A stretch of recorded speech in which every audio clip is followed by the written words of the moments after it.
Hey, what's up guys, it's Philip, and let me just remind you that we have some free and awesome assets in Fab Marketplace.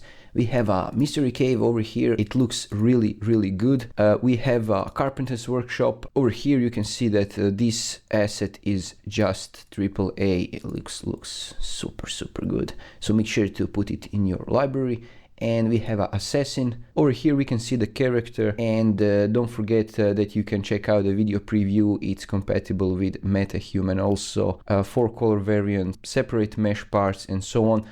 So make sure to put all these assets in your library. Don't forget it, because after a while you will have lots and lots of assets in your library. You never know when you're gonna need this. So just a quick reminder, you can always check out how these assets looks like and check out their previews. And this is it. If you want to check out my Unreal Engine tutorials, you can always check out the channel, and see you there. Have a good day.